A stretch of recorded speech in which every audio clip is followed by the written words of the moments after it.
हाय।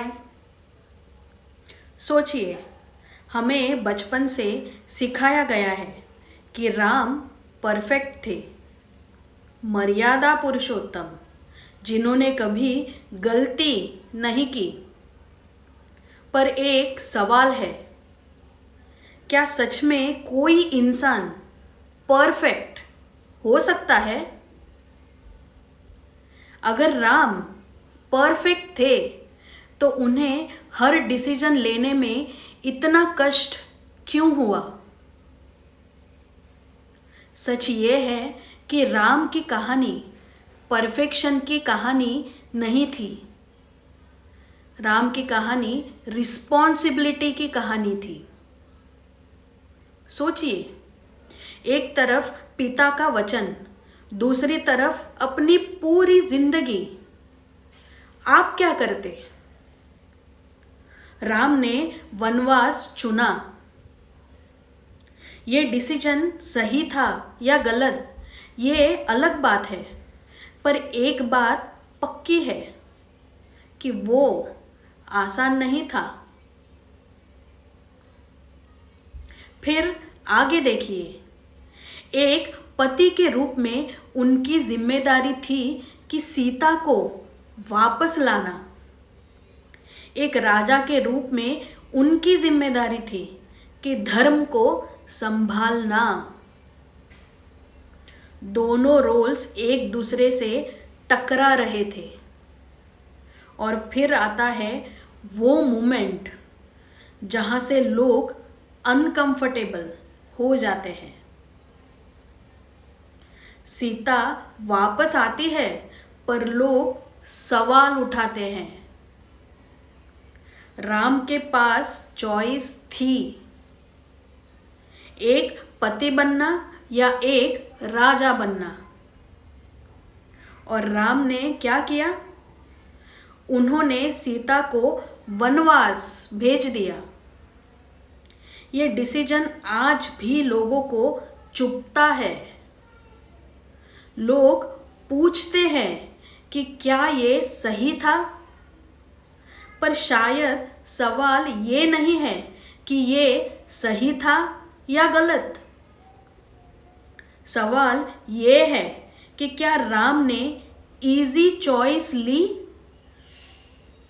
नहीं, उन्होंने वो चॉइस ली जो उन्हें तोड़ रही थी।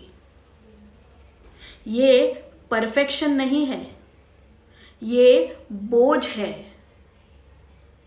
राम हर बार स्ट्रॉन्ग नहीं थे, राम हर बार कंफर्टेबल नहीं थे, पर राम हर बार रिस्पॉन्सिबल थे। और यही उनकी कहानी अलग हो जाती है। हम अक्सर ये सोचते हैं कि हमें परफेक्ट बनना है, गलती नहीं करनी, सबको खुश रखना है। पर लाइफ ऐसी होती ही नहीं। लाइफ में कई बार ऐसे डिसीजंस आते हैं जहां कोई ऑप्शन परफेक्ट नहीं होता। सिर्फ दो ऑप्शंस होते हैं, एक जो आसान है और एक जो सही लगता है पर दर्द देता है। और ज़्यादातर लोग चूज क्या करते हैं? आसान। राम का लेसन यहां आता है। परफेक्ट डिसीजन जैसा कुछ होता ही नहीं। सिर्फ एक चीज होती है, रिस्पॉन्सिबिलिटी। और रिस्पॉन्सिबिलिटी का मतलब होता है अपने डिसीजन का बोझ उठाना, चाहे वो कितना भी हैवी हो। राम ने हर बार वही किया, इसीलिए उन्हें भगवान माना जाता है। इसीलिए नहीं कि उन्होंने कभी स्ट्रगल नहीं किया, बल्कि इसीलिए क्योंकि उन्होंने स्ट्रगल से भागना चूज नहीं किया। आज भी हम सब अपनी लाइफ में छोटे से छोटे डिसीजन से डरते हैं। जी हाँ, लोग क्या कहेंगे, मैं सही हूं या गलत, अब मैं क्या करूं, वगैरह वगैरह। पर शायद हमने एक सिंपल चीज समझी ही नहीं कि हमें परफेक्ट बनना ज़रूरी नहीं है, हमें रिस्पॉन्सिबल बनना ज़रूरी है। और रिस्पॉन्सिबिलिटी हमेशा कंफर्टेबल नहीं होती।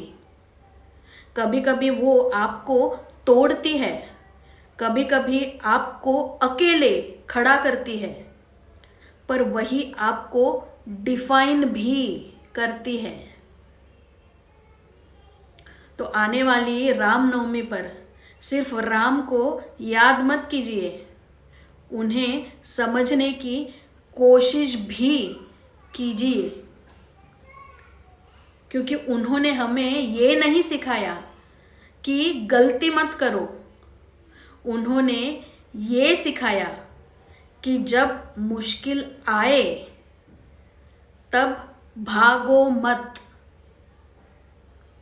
अपना फर्ज निभाओ। मैं आज आपको इसी थॉट के साथ छोड़ती हूँ। सोचिए। शुभ रात्रि। जय श्री राम।